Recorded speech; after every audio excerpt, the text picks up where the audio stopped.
Hello, welcome to 80 Days of Writing with Alexis Marie Chute, yours truly, author, artist, filmmaker, and vulnerable spirit, putting myself out there for these videos with you. Because at the end of the day, Brene Brown, vulnerability is super important. So I'm laying it all out there. I have to say, today I am not in the mood to write. I've got an afternoon meeting, so I'm going to be like racing the clock, not just for the random fun of it, for competitiveness sake, but I actually have to go somewhere and be somewhere and have my head in the game for something that's completely opposite from this passionate story that is just bubbling out of me. So on one hand, I am disgruntled to be here. My kids are making a lot of noise, so I'm just barely gonna eke out this video talking right now. They do want to come and write and play on their own computers while I'm writing, so that's kind of a fun way to involve them in what could be a solitary passion for me. I do love having my family around, so it's beneficial to work from home sometimes. So yesterday, day 7, actually I want to back it up. Day 6, which was Monday for me, my pretty little wall here fell over. I don't know if you noticed, but go back. And I ended up building it all back up again. So this isn't just an elaborate set or something I painted or created. This is all the books, not all the books, but most of the books from my house. This goes all the way down here and all the way down here. So it's got to be a couple hundred books here. And it's my fictional books that I love to read, memoirs, I've got art books, coffee table books, then I've got my children's books. I raided their bookshelves. We still have a lot left. Don't worry, we're reading every night. That's something that we're super passionate about in our house. But yeah, it was kind of fun to have this wall crash down, and that makes me think about the location. I hope you're having fun watching the different settings that pop up behind me each new day that I'm writing.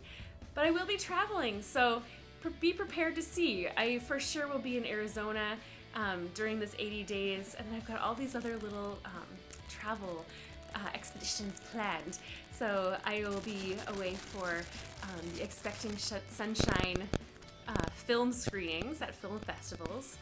So that's going to be taking me to a few different places.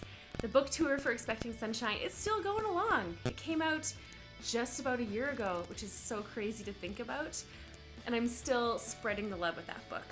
And then the book tour for Above the Star, book 1 in the 8th Island Trilogy. That's gearing up. We're booking places, we're setting up which bookstores I'm going to be at in which cities and heading to conferences, even around the world to the other side of this beautiful globe that we live on. Globe, Earth. You know what I'm saying. I'm much more articulate in my writing than I am when I speak many times. So I'm super excited to take you with me on the airplane, hitting up new vantage points where I don't have to project anything behind me because it's just a new, different, interesting setting. So thank you for being here. Thank you for being patient with my quirks, my kids. I wish you could smell this beautiful incense and be here with me. Maybe that would be fun one day, to write live. Comment below if you'd like to see me do my daily writing live. Maybe we'll have to work that out.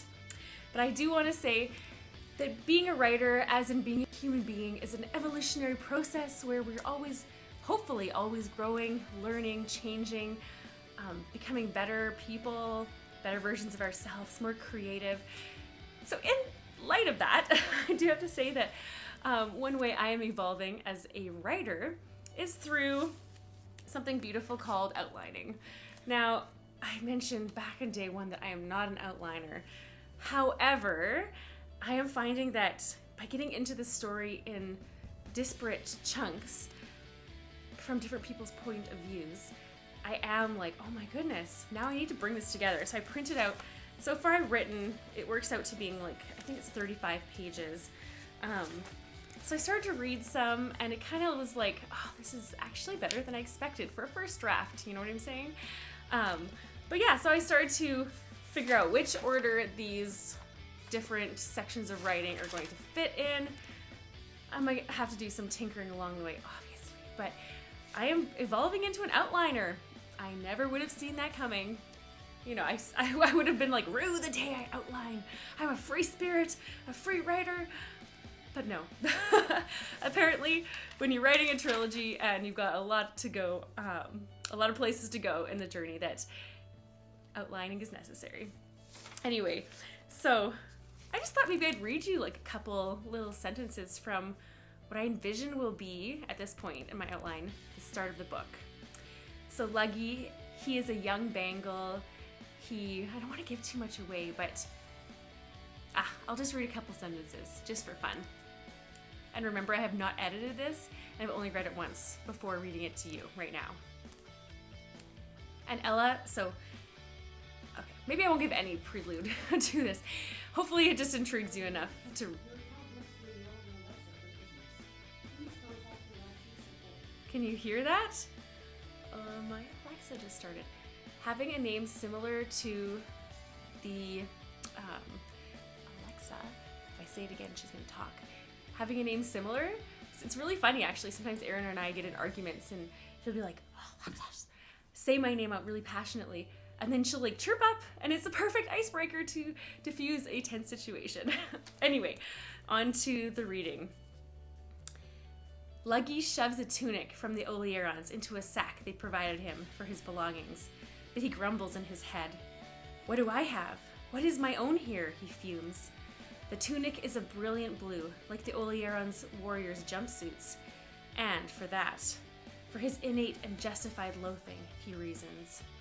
For the red beings, he muses about one day shredding the garment, or burying it, or 10 other scenarios he concocts, mumbling under his breath in the Bengal's sharp dialect. For now, however, Luggy chooses to pack the tunic, just in case he relents.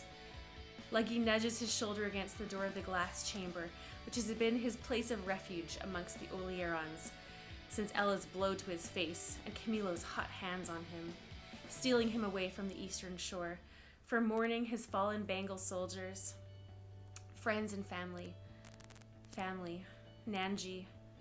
The thought brings up a pang of sadness in Luggy, and his first desire is to weep, and his second is to avenge.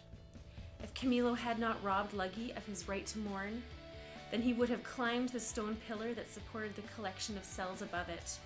He would have collected what was left of Nanji's body and given her the ritual burying that is the Bangals' way. The Bangals are from the earth. Their bones are made of clay. Their blood flows with the water of the deep.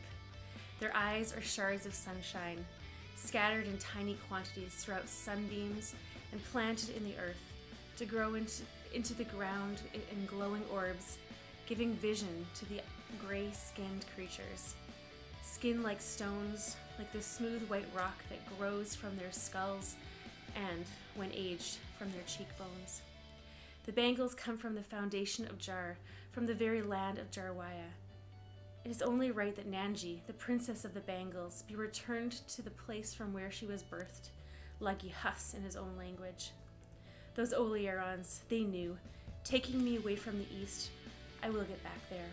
Maybe all that will remain will be bones, but I know Nanji's headstones. I know them. I will find her. I will honor her life, my beautiful, brilliant sister. Luggy throws a sack with a tunic into the corner of the room. He cannot contain his anger, which ripples through his muscles and squeezes tight his hands so that his sharp nails puncture the flesh of his palms.